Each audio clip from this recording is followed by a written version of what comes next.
सभी को नमस्कार और आभार प्रकट करता हूँ। साथ ही साथ इतना ज़रूर कहूँगा कि दोस्तों, जो आपसे टॉकिंग होती है, जो आपसे बातें होती हैं जीवन के बारे में, सुख दुख के बारे में, ऐसा लगता है कि किसी अपने के साथ अपना दुख, अपना दर्द, अपनी खुशियाँ बांट रहा हूँ। क्योंकि जितना हम अपना दुख, अपना दर्द, अपनी तकलीफ़ बांटते हैं तो कहते हैं कि वो कम होता है, और जो सच भी है।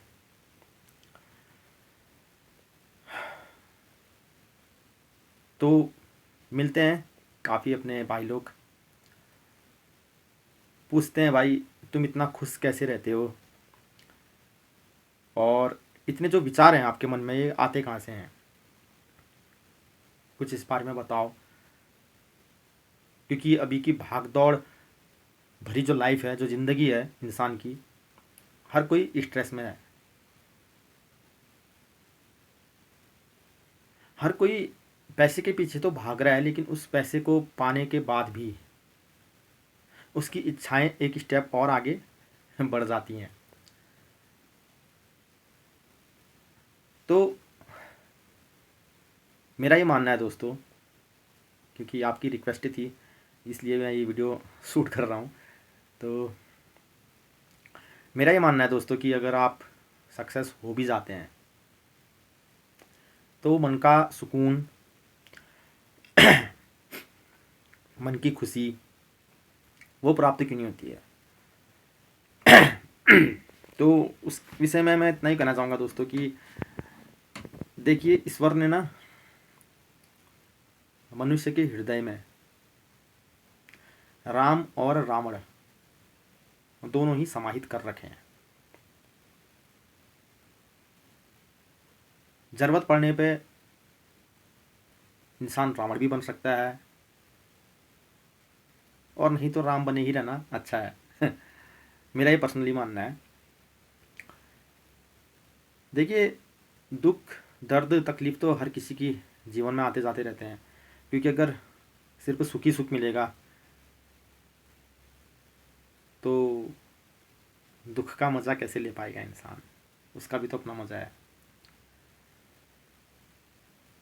तो इतना कहूँगा दोस्तों कि खुश रहने के मेरे हिसाब से दो चार ऐसे बिंदु हैं जो अगर आप अपने अंदर लें वो चीज़ें, तो आप भी जो है कि अपना जीवन सुख शांतिमय से जी सकते हैं। क्योंकि हमारे हिंदू धर्म में, हमारे हिंदुत्व में एक बात मैं ज़रूर कहना चाहूँगा आप सभी लोगों से कि ये तो मानना पड़ेगा भाई हमने कि हमारे मोदी जी का जादू, उनका परचम ऐसा लहराया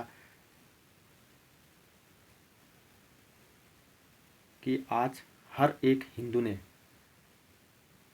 अपने घर में भगवा फहराया। क्योंकि कुछ तो है हमारे हिंदुत्व में यार, हमारे हिंदू धर्म में कुछ बात तो है। आपने देखा होगा जो फॉरेन कंट्री से लोग आते हैं, हमारे बड़े बड़े मंदिरों में, बड़े बड़े धामों में आते हैं, वहाँ उन्हें सुख की अभिलाषा होती है, सुख की प्राप्ति होती है, बहुत कुछ समेट के ले जाते हैं वो हमारे भारत से। उसमें सबसे बड़ी है उनकी खुशी, उनको मिलने वाला सुकून। तो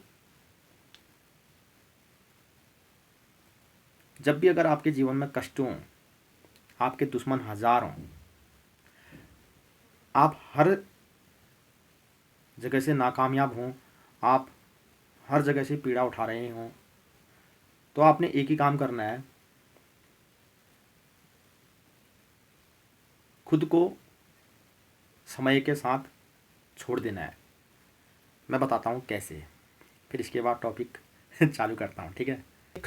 उपयोग करके आपको बताऊँगा कि भाई इस पानी की जलधारा की तरह अगर आप बनोगे ना और ख़ुद को समय के हवाले कर दोगे तो आपका अच्छा ही होगा। देखिए कैसे, जैसे मैं यहाँ पर पानी डाल रहा हूँ, ये देखिए। अब जो ये पानी है, ये देखिए बहकर कहाँ आया, यहाँ। अब ये अपना रास्ता देखना खुद बनाएगा, इसको कहाँ जाना है, किधर जाना है, बस इसने खुद को समय के साथ छोड़ दिया है। अब देखिए आप, धीरे धीरे ये पानी आगे बढ़ रहा है जहाँ इसको समय ले जाएगा, यानी कि इस जल ने अपने आप को समय पे छोड़ दिया है। अब ये देखिए धीरे धीरे आगे बढ़ रहा है ना।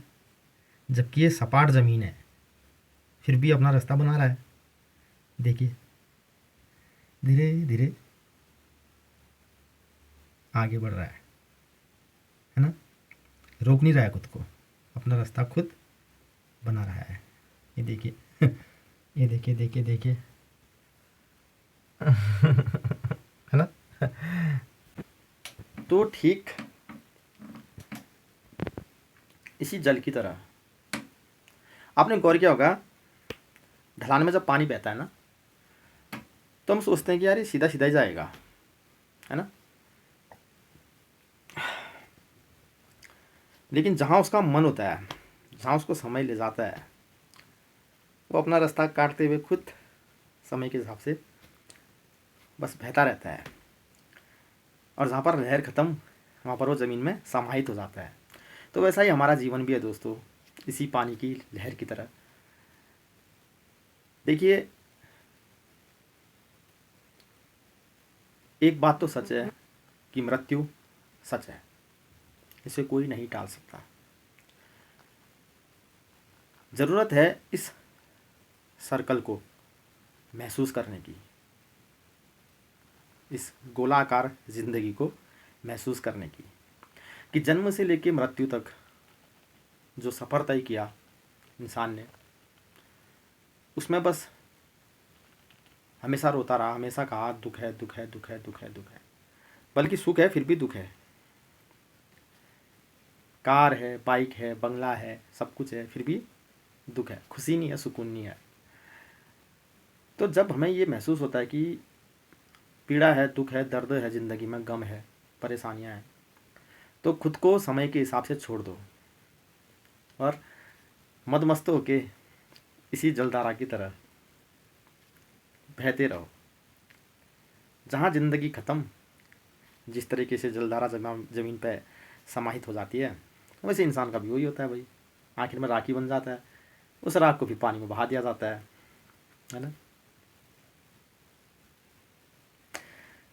तो जब हमें पता है कि जीरो से हम शुरू हैं और जीरो पे ही हम ख़त्म हैं, और इसी जीरो पे ज़िंदगी न जाने कितनी कहानियाँ बनाती है और अंत में कुछ नहीं, कुछ भी नहीं, तो परेशानी किस बात की भाई, परेशानी किस बात की। हमारे हिंदुत्व की शक्ति है दोस्तों कि भगवत गीता आप में से कई लोगों ने पढ़ी होगी, और मैं सजेस्ट करूँगा कि आप पढ़ना, बहुत कुछ आपको सीखने को मिलेगा। हमारे वेद, हमारे हिंदू धर्म के वेद, 4 वेद, अर्थवेद, सामवेद, ऋग्वेद और यजुर्वेद। तो पहले के ज़माने में जब गुरुकुल चला करते थे, अब भी चलते हैं, तो उस ज़माने से लेके इस ज़माने तक ये मान के चलिए कि हमारे वेदों का एक अहम हिस्सा रहा है मनुष्य जीवन में शांति स्थापित करने का। तो ज़्यादा से ज़्यादा भाई आप हिंदुत्व को ग्रहण करने की कोशिश करें अपने ऊपर, अपने अंदर। जितना आप ग्रहण करेंगे उतनी ही आपके मन को शांति मिलेगी, क्योंकि अभी की ज़िंदगी अब भाग दौड़ और टेंशन, स्ट्रेस, मतलब आदमी अपने में इतना उलझा है कि वो सब कुछ होते हुए भी कुछ नहीं उसके पास, ये मान के चलिए। यानी कि खुद की खुशी तो है उसके पास, लेकिन उसको जानना है कि दूसरे की ज़िंदगी में क्या चल रहा है। तो इंसान को सब कुछ तो प्राप्त है, लेकिन वो फिर भी दूसरे की खुशी से जल रहा है। वो ये नहीं सोच रहा है कि यार वो उसके हक का है, वो उसके अधिकार का है, वो उसके कर्म का है। उलझे हैं बस। तो उम्मीद करता हूँ कि इस टॉपिक में मैंने आपको ज़्यादा बोर नहीं किया होगा। काफ़ी अच्छा सपोर्ट आपका मिल रहा है दोस्तों। बाकी जो टॉपिक हमारे चलते हैं वो चलते रहेंगे। तो ये जीवन के खेल हैं कुछ ऐसे कि लगभग हर किसी की लाइफ में ये होता ही होता है दोस्तों। सुख दुख लगे रहते हैं। बस इतना कहूँगा कि ज़िंदगी को जीना मत छोड़िए, जीते रहिए आखिरी सांस तक। माता पिता की खूब इज्जत करिए, क्योंकि मेरे पिता को इस दुनिया से गए हुए आज लगभग 1.5 साल हो जाते हैं। उनकी कमी महसूस होती है। कहते थे बेटा, जीवन में हमेशा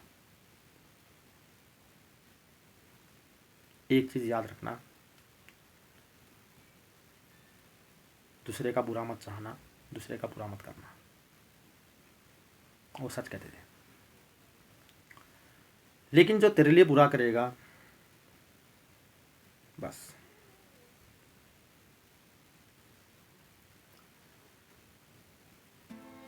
तो दोस्तों, लव यू ऑल। मिलते हैं आपको।